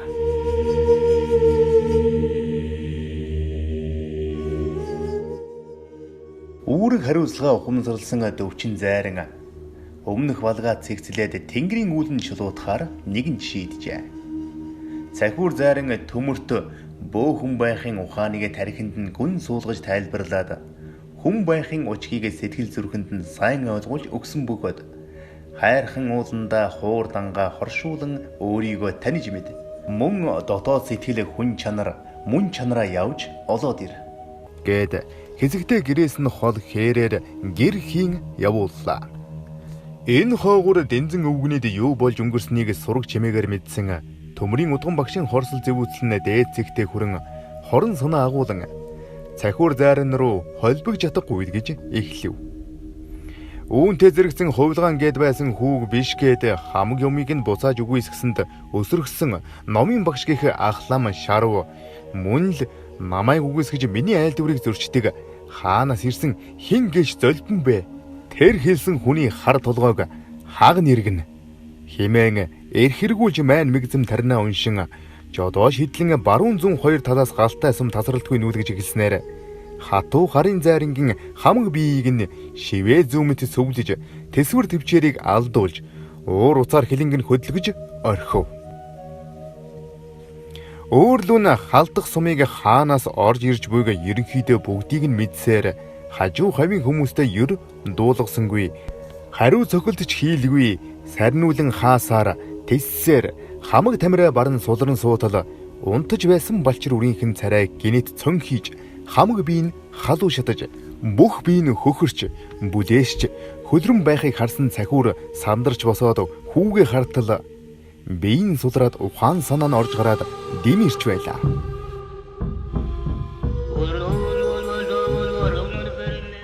Айж сандарсан цахиур яахыг учраа олж ятан хий димил дорой наас цааш холхон хүүгээ дугтарч чөдрөө хүү минь яаж байна хэмээн сандарч твдэв.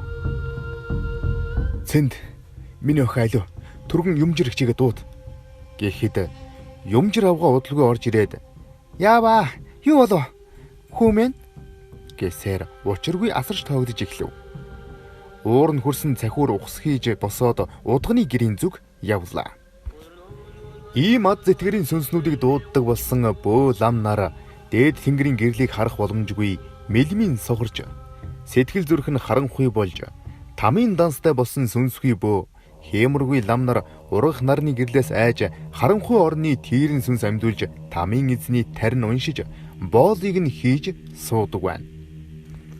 Нэгэнт сүнс нь бохирдож эрлэг дарлагдсан бөө лам хүмүүс нь эрлэгийн дуудлага жод лүүжингийн ховсоо эзэмшиж зоч буюу харанхуй орны зочид амьсүг болцоодог. Тамийн боол болж сүнсээ данслуулсан бөө ламын гол золиос туслагч нь учраа мэдэхгүй гинийн сэтгэлтэй хүүхнүүд л болж хувирдаг. Үүнийх нь хариулга дарлагт нь нэгнээ мэрж ицсэн далдын дайн тулаан өрнөж гим зэмгийн үр хүүхдүүд рүү үсэрч дунд нь хорлогдгийн тод жишээ болж үлддэг.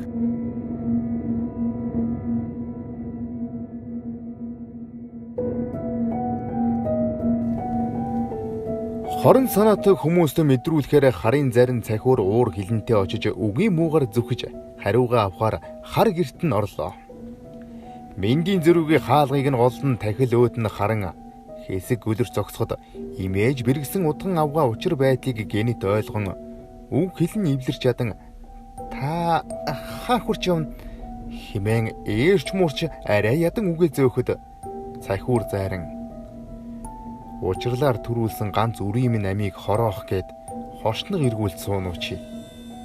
Хагслын нүдэмсийг минь үзэх гээд харанхуй орноос хараач суунууч. Махан бийд минь ирсэн лайл анчийг минь цусан дамжуулан хорлох гэж суунууч. Хийсэн үйлээ үнтэй гэж хэлсэн үгээ магадтай гэж ганц хүүгийн минь амийг хороох гээд зүхэж суунууч. Халаг минь гаг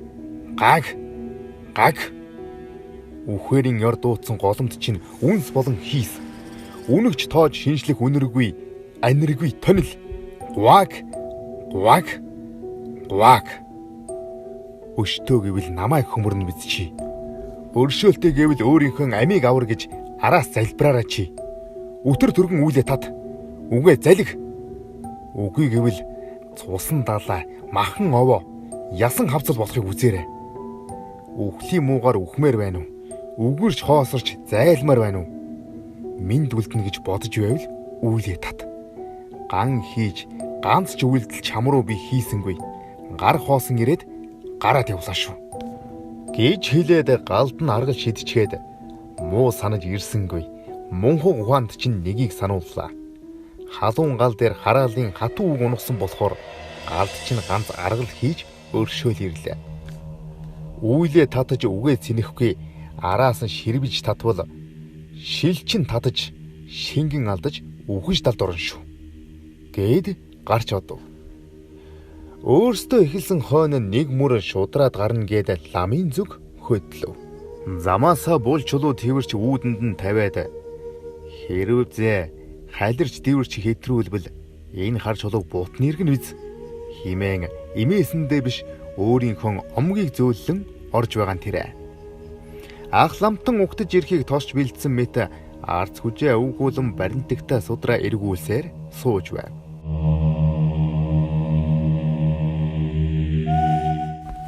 Цайхуур зайран настай хүн юм болохоор минь мэдэж миндүү та үйл арвин лагшин тунгалаг сайхан амарч байна уу хэмээхэд ах ламтан тоожгүй шинжгүй тарина уншсаар байлаа. Гидүүн хөдөлсөн зайран хэлэх үгээ хэлээд бушуу түргэн гарахын хүслэн болов.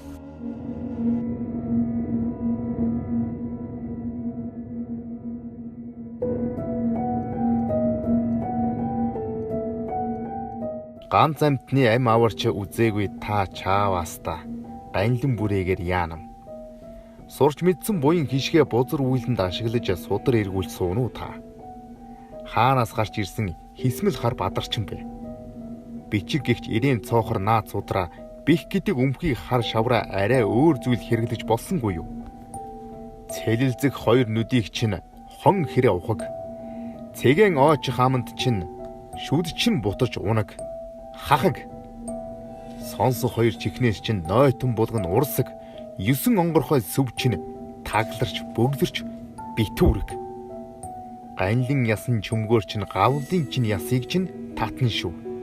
Ар дагсан чинь хохимоогоор чинь аяг хийгээд үрд чинь амсуулна шүү. Хэлхээтэй махан ясыг чинь сэвсэн чинь боогод үлдээн шүү. Хийсэн нүглийг чинь би харсаан хитрүүллээ шүү. Харин тэнгэр яахыг таны төөрөг мэдэж. Харин чи өвгөн домчин үлдсэн ганц охинд үүлийн үртэй үлдсэн гэдгээ үргэлж санаж яваарай. Гэж настан ах ламыг нам болгоод гарлаа.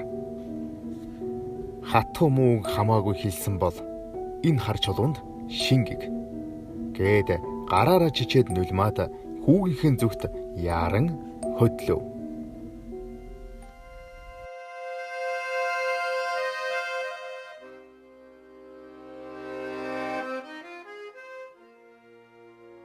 Цахиур зайранг эргээд ирэхэд хүүгийн бие тавирсан байлаа. Аяг харшил уулгаад нэг сайхан хөлөргөж хамаг сэвийг нь шувтарч аваад хүүдээ хамгаалалт зэхэн зүүлгээд өөрийгөө ч мөн хүн шиг тордож хэдин хилгасаараа домнон буртгаа гөвөөд удам модны хон зэрэгэлдээ гэр ахуйгаа төвхнүүлэн алдсан бүх он жилүүдэд нөхөх аятаа сайхан амьдралыг босгон ариун галаа нэг бадрааж авах нь тэрэ. Зовх зовлонгүй битгэрх сэтгэлгүй хэдэн жилийг ардаа үдлээ.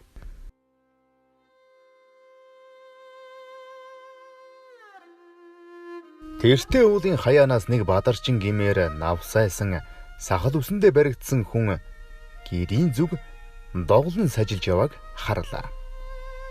Их л удаан явж байх юм. Нар буугаад бүрэнхий болохын алдад нөгөө хүн цайхуур зайрангийн гэрийн гадаа ирэн сөвгдөн мөргөөд өндийсэнгүй.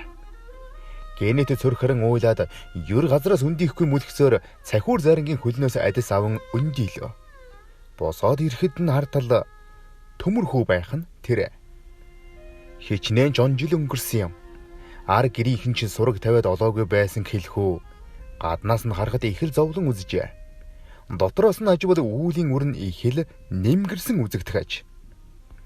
Дотогш оруулан атга борцны үүрмэгхэн шидсэн амттай цайг амаа олохгүй ойчж байгаа нь хараад сэтгэл зүсгдэг шиг болов.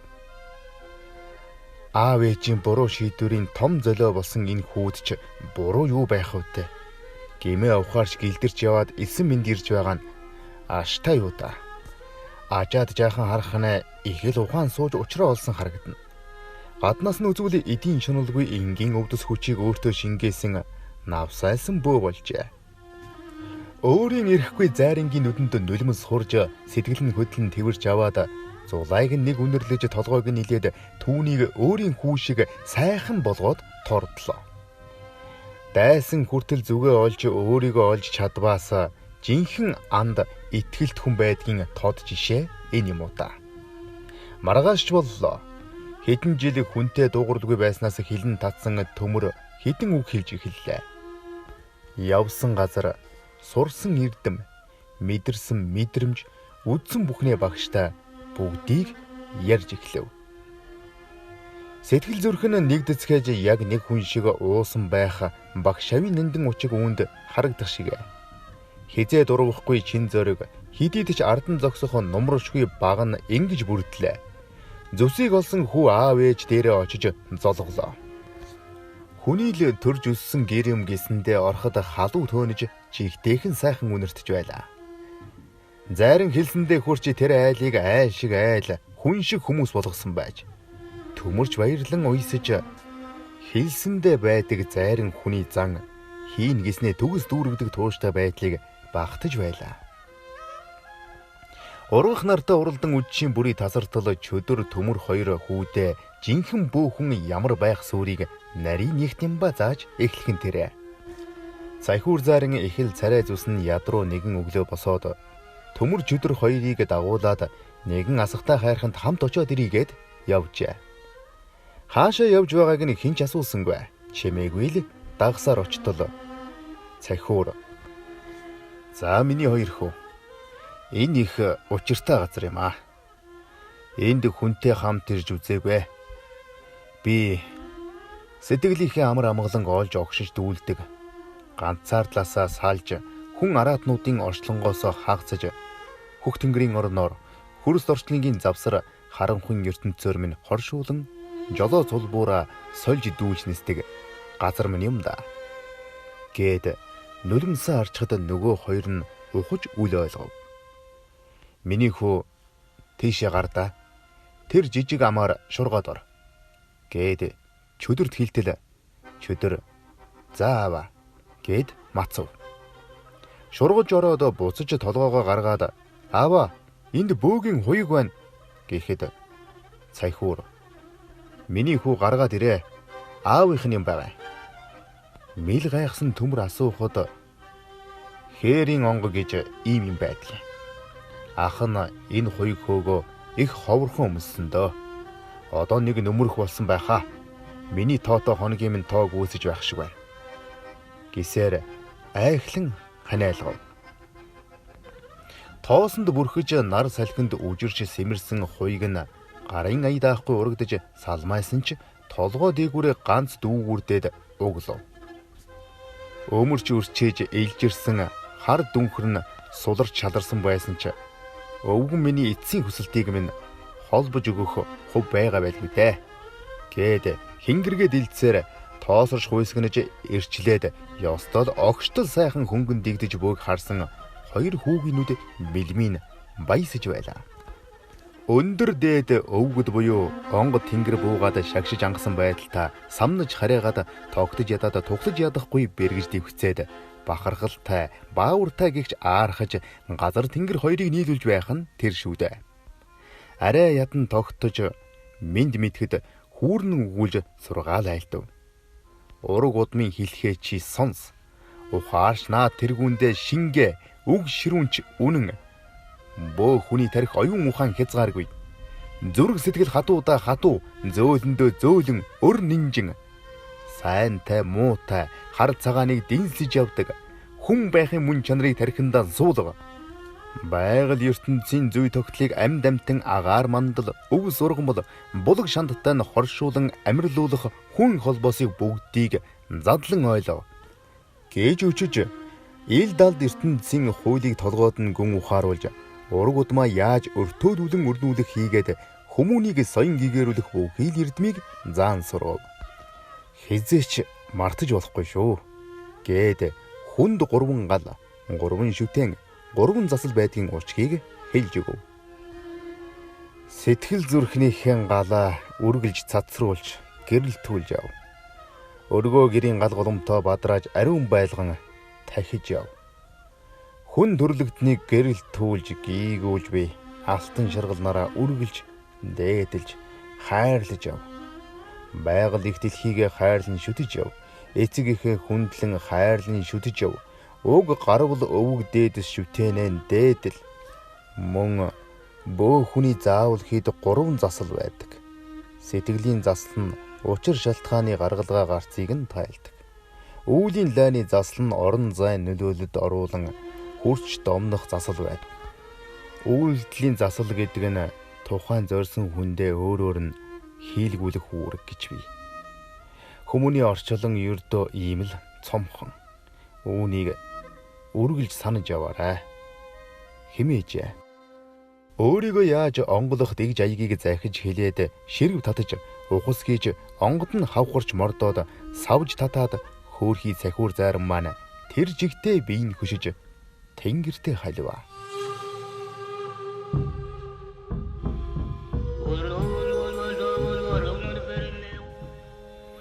Учир ухаанаа олохгүй сандарсан хоёр маань ингээд тэнгэртээ залрахын чинээ огт бодоогүй сандчиж байв. Чөдөр хүүгийн амьсгаан давчтаад хаава химэн салжадан зууралдаж цөрхрөн уйлав. Хэсэг ухаан балартан яахаа мэдэхгүй гүлийж сууж байснаа гашуудахгүй шүү гэж хэлсэн Захиасыг нь санаж шүд зүүн нулимсаа арчин дууг болов. Төмөр халуун биеийг нь хөрхөөс өмнө хавцал хадны ингэрт хажуу тохойг нь дэрлүүлэн баруун өвдгнөөс нь надаас авч мөргөөд сүнсийг нь одуулан зүүн уул руу өшгөлөх домыг хийснээр энэ үчийн тэнгэр бүрхэг бүүдгэр аниргүй нэг л хамаг сэтгэл эзгүүрч хоосорсон мэт димэл гүлэрч хоёулаа зогссоор үүр цайхаас үрдэж гэрийн зүг явлаа. Залуу халуун насны яг омгоор хатуу харын үйлийг хамаагүй хийж явсны эцэст үр хүүхэддээ үүлийн үр болгон үлдээлгүй өөртөө хураан тэнгэртээ явсан түүний ухаан цаглашгүй. Нэг хар үйл хийхэд л энэ яваа насандаа гитлгэж баршгүй үүлийн төлөөс болдог гэдгийг маш сайн хэлж өгсөн. Альва үйлэнд хуруу дүрх гэж л байгаа бол тогтож суугаад сайн бод. Нягтлж нямба бодолтой хий. Учир нь нэгийг аврах гэж нийлээд их хүнийг хорлохгүй. Нэгхэн хар үйл хийхэд удам дамнах хэмжээний хатуу золионд явдгийг бүү март. Гэж Захиас хэлээд тэнгэртээ явсан да.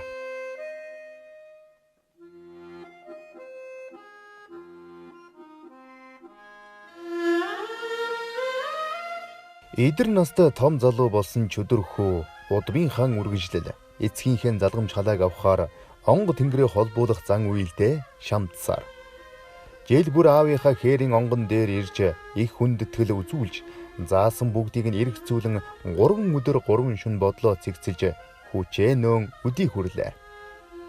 Онгодын шахаа айхтар хүчтэй болж ээрч чангаагаад эргэж дугтраад халуун биедээ онгод тэнгэрээ буулгаж орчлон хорвоог нэгтгэн огторгын орон зайгаар тэнүүшлэх өдөр ойртхон тэрэ.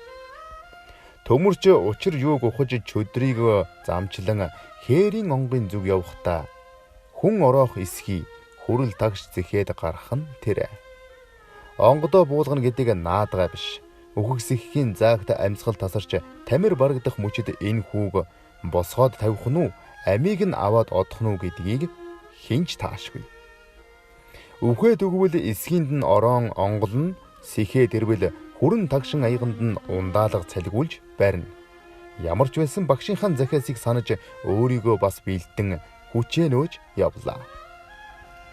Чөдөр төмөр хоёр хоолоо сойж өлөн чоншиг ходоодон хоослоод сэтгэлэн чангалж бодлоо цэгцлээд хар цагааны бүхий л үйлийг өөрсөддөн хийж ариусгаж биеэ бэлдээд авлаа. Хадасга ихтэй халтарч унвал үхээд өгөхөөр газар байдаг тул Тэрхэн газраа өө дөрөвгийн хингэргэн үүрэн шогшиж, хөлөрч тоосорч, хөлөө чангалан машигнан цовхорч харин явхад гинэт аавынх нь хоолой хүү минь, өр минь, ам минь, амьдрал минь.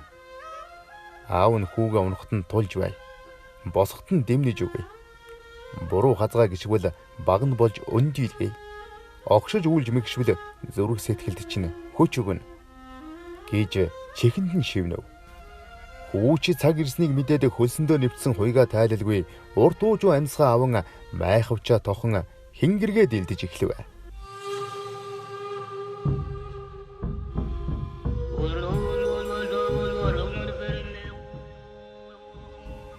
Яах их зууртгүй ихээ бүрлдсэн зүйлэг хүүг нь гинэт нүмерөд авхан тэрэ. Тогтоож байж дийлэхгүй хайларч мултраад гарчихлаа. Амьсгал давхцаж сэтгэл огшоод хашгираад ахин дайрч үзлээ. Тэрхэн зур зүрх нь хором зогсов. Төмөр суг өсөрч хүчтэй нэг манжигдан битүү хамгаалалт зэхэн хуурдаж хүүг хоёр дугтраад сэрээлээ. Учиргүй их үүлэн мэгшиж босож ирээд хингэргээ тас адхан нулимсаа шудраад шүтэн зун ахин туллаа. Чөдөр чаджээ. Хүү сөхөрч суугаад амьсгаагаа даран мөргөл үйлдээд генет эрс шийдэмгийн дүр төрх царайнд нь тодорч нүдний харцан яг л шөв мэт үзүүртэй сөвгчлэн харавхад зүвний үзүүр мэт хурд шовх болжээ. Хуйг хөдрөг майхавчаа нөмрөөд түнэр харанхуйн гүн рүү живэхэд хурдан цуураанаас илүү хариулга нь гэрлийн хурд мэт түргэн хэнгэрэг дэлдэх хүчин тэнгэрийн чимээ дуунд газар дөргих мэт болж хуурын уянгалах салхины эсгэрээ жигүүртэн ганганах мэт хүрэх үйл нь цагилгаан цахилж аян нэргэх мэт хурд таагсав. Чөдөр гомдох хэрэггүй, голох жирэхгүй. Амьдралын төөргөө хэрхэн зурх нь зөвхөн өөрөөс нь хамаарна. Зовх хэрэггүй, зовхдох жирэхгүй оноогдсон энэ тавилангаа хэрхэн цогцлох нь ганцхан өөрөөс нь шалтгаална. Тэр хөв заяанда хүн өөрөө л эзэн юм гэж хэлээд хийсэн үйлийг хэлсэн үг бүхэн нь хүмүүний төөрөг тавиланг зурдаг бөө хүний тавилангаар бидэрч эргэж бусаж элдвлэж буруутгаж болдоггүй. Хатуу заяанд оногдсон улааж төрхөмдөө уусаж эгэлгүй гайхамшигтай ч нөгөө талаараа зовлон бүхний үзүүрийг атхан авах заяандаа дөтлөв. Балга шар тус байсан ч эмнэж домнох шидтэй. Атга сур байсан ч удмаар нь босоо явуулах өвдөстэй. Жаргал зовлонгийн алинд ч хөл алдан сөхөрдөггүй бядтай. Ямар ч ид баялагын өмнө мэлмийн сохордоггүй эрттэй. Түүний туулах замнал хамгийн бартаатай ч зовлон тоож хэрэггүй. Түүний сонсох зовлого хичнээн их байсан ч зугтах эрхгүй. Тэв дэлхийн хаанч байхгүй энэ гайхам чадвартай өвдөс хүмүүнэ үеийн үедээ өнмөнхөд тарихны оргил сэтгэлийн тэргүүндээ залж явах нь хөх нуруут хүмүүн бүрийн зүрхэнд үүр доршин байх болтугай.